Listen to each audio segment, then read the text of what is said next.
Hi everyone, how are you? Happy New Year again. It's a new year, and one of the things that I wanted to do and start to do is I've been in finance for over, mm, I would say 30 years, and there are some steps that I've taken that currently take, and this year I got even more strict with my finance, and I felt like some of the decisions I made early on in my year have helped me to get to where I am, that I can be able to hold my head and hold my own ground when it comes to uh, money and finance. So I just wanted to come on. I'll try to do this more often. I'm not sure how often I can do it, but I'll try to come on to share a little bit of some of the financial tips that I think if you implement in your daily life, it could help you to begin to look for towards being financially independent.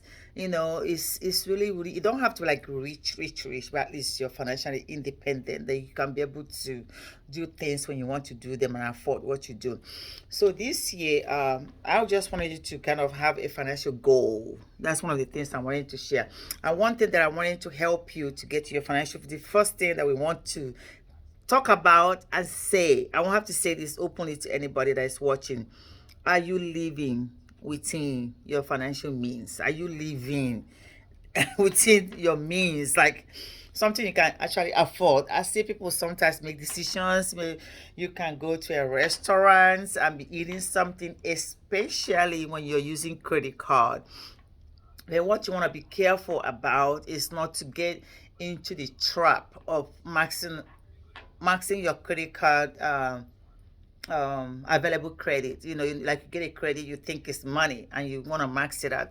Just be careful at that. So living within your means is kind of one of the first things that you want to do to make sure that you kind of cut everything down, because there's always time for everything. When you get to the time that you can be able to spend as much as you can spend, then you know you're there, then you can now spend it happily and naturally.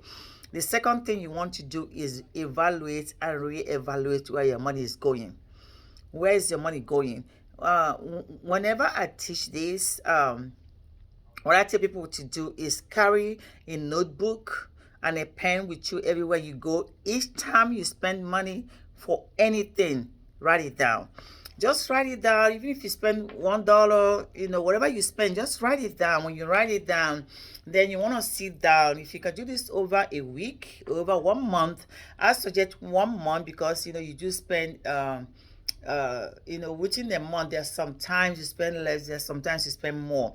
But give yourself one whole month and take like a paper and pen, get a notebook, because you want to go back and look at this later on. And each time you spend even a penny, write it down. The bills you pay. I do have a spreadsheet, and I do this, give it to people that come to my class. And that's one of the things I want to bring on Facebook, to offer those that subscribe to my channel, and then to be able to kind of hold an event to kind of teach you, because this is like a new year, new beginning. I do have a spreadsheet where people can just write their debts and when they pay it, what time is due and everything, so you can begin to track it. Because when you start writing things down, then you can actually see, as this is like when you have to eat your lunch, buy stuff.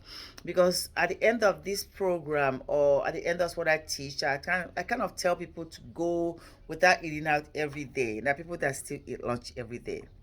Well, buy lunch every day. I didn't say eat lunch, like buy lunch every day. So I kind of teach you how you can be able to kind of do without some of the things that you do to help you save money. This is the time we are in. So you want to evaluate and re-evaluate where your money is going. What are you paying from? What is it that you're doing with your money that you want to take, do something about, to kind of put it back in your pockets, And then the next thing I'm just giving you 3 points today that you want to talk about.